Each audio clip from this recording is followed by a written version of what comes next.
नमस्कार दोस्तों, आज मैं आपको धर्मराज जी और लाचार पिता की कहानी सुनाने जा रही हूँ। बहुत पुरानी बात है। एक गांव में एक किसान रहता था। उस किसान के 4 बेटे थे। छोटे बेटे के जन्म के बाद किसान की पत्नी की मृत्यु हो गई। किसान बड़ा ही धार्मिक प्रवृत्ति का था। वह धर्म कर्म किया करता था। जब वह बुढ़ा हो गया और चारों बेटों की शादी हो गई, तब बहुएं अपने ससुर की देखरेख दवा दारू के लिए आपस में लड़ने लगती। उस किसान का छोटा बेटा बहुत ही भोला था। वह अपने पिता और पत्नी को साथ लेकर दूसरे गांव में चला गया। अब तीनों भाई बहुत ही खुश हुए कि चलो बुढ़े की सेवा करने से पीछा छूटी और छोटे का हिस्सा भी हमें मिल गया। इस बात से वह बहुत खुश रहते थे। उस दूसरे गांव में किसान बहुत बीमार हो गया। छोटा बेटा अपनी पत्नी के गहनों को बेचकर अपने पिता का इलाज करवाया। जब गहनों के पैसे समाप्त हो गए, तब छोटा बेटा आस पड़ोस के लोगों से उधार लेकर दवा करवाया, पर उसके पिता ठीक नहीं हुए और वह एक दिन मर गए। उनके काम क्रिया करने के बाद से ही लोग अपना पैसा छोटे बेटे से मांगने लगे। छोटा बेटा अपने भाइयों के पास यह सोचकर आया कि भाई पैसे दे देंगे, जिससे लोगों के कर्ज को मैं दे दूंगा। पर सबने कहा, जब तू यहाँ से गया तभी तेरा हिस्सा खत्म हो गया, कैसा पैसा। ऐसा बोलकर वह उसे भगा दिए। वह बेचारा उदास होकर घर आकर सो गया। उसके पिता सपने में आए और बोले, बेटा, तुम्हारे घर के पीछे मिट्टी में एक घड़ा है, उसमें 100 सोने के सिक्के हैं, वह ले लो। बेटा बोला, पिताजी, वह पैसे बरकत करेंगे। उसके पिताजी बोले, नहीं बेटा। तब वह बोला, ऐसे पैसे लेने से क्या फायदा। जब वह सुबह अपने सपने की बात अपने पत्नी को बताई, तो उसकी पत्नी भी बोली, आपने ठीक कहा है। फिर रात हुई। फिर उसके पिताजी सपने में आए और बोले, बेटा, घर के पीछे मिट्टी में एक घड़ा है, उसमें 50 सोने के सिक्के हैं, उसे ले लो। फिर बेटा पूछा, पिताजी, वह पैसे बरकत करेंगे। पिताजी ने कहा, नहीं बेटा। फिर बेटे ने उस पैसे को लेने से मना कर दिया।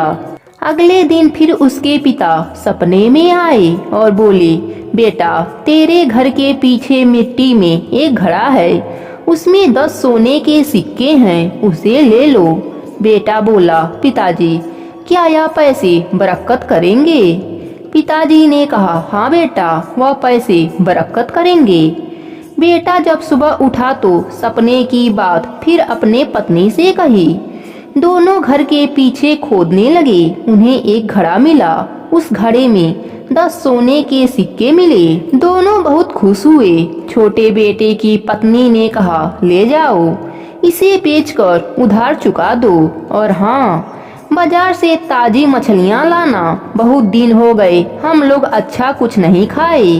बेटा ने कहा, ठीक है। फिर उसने सुनार की दुकान पर उन सोने के सिक्कों को बेचकर सारी उधारी चुकता कर दिया और बाजार से एक मछली खरीद लाया। जब दोनों पति पत्नी ने मछली को काटा तो उसमें से 2 मोती निकले। अगले दिन मोती को लेकर बेटा सुनार के दुकान पर गया, उसे बेचने के लिए। दुकानदार ने कहा, मैं इतनी कीमत तुम्हें नहीं दे पाऊंगा।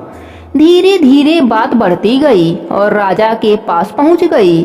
राजा के आदेश पर 2 सिपाही छोटे बेटे को पकड़कर राजा के पास लाए। राजा ने जब वह मोती देखा तो बहुत प्रसन्न हुआ। छोटे बेटे से मोती ले लिया और उसके बदले में बहुत सा धन दिया। भगवान की कृपा से छोटे बेटे के दिन फिर गए। अब वह सेठ कहलाने लगा। वह खूब दान पुण्य करता, भूखों को खाना खिलाता। उसका यश चारों दिशाओं में फैलने लगा। इधर तीनों भाइयों के दिन इतने खराब हो गए कि वह खाने के लिए भी अन्न नहीं ला पाते। किसी दिन उनका पेट भरता तो किसी दिन भूखे ही सो जाते। एक दिन उन्होंने सुना कि दूर एक गांव में एक सेठ भूखे लोगों को खाना खिला रहा है, साथ में धन भी दे रहा है। तो तीनों भाइयों ने वहां चलने के लिए निकल गए। वहां पर पहुंचकर देखा तो उन्हें पता चला कि यह तो छोटा है जो आज इतने अमीर हो चुका है। उन्हें याद आया कि कैसे हमने उसे घर से निकाल दिया था जब वह पिताजी के दवा के पैसे मांगने आया था। जब हमने इसकी नहीं सुनी तो यह हमारी क्यों सुनेगा। यही सोचकर वह तीनों भाई जाने लगे। तब तक छोटी की नजर अपने भाइयों पर पड़ी। उसने उन्हें रोका और खाना खिलाया। भाइयों ने पूछा, छोटे तुम्हारे पास इतना धन कहाँ से आया। तब छोटे ने बताया, यह सब पिताजी का आशीर्वाद है। जब हम अपने पिता की सेवा करते हैं तो हमारे देव और पितृ सब प्रसन्न रहते हैं। जब हम अपने माता पिता की सेवा नहीं करते हैं तो हमारे परिवार पर पितृ दोष लग जाता है और सभी देव भी नाराज हो जाते हैं। इसी कारण से लोग दरिद्र हो जाते हैं।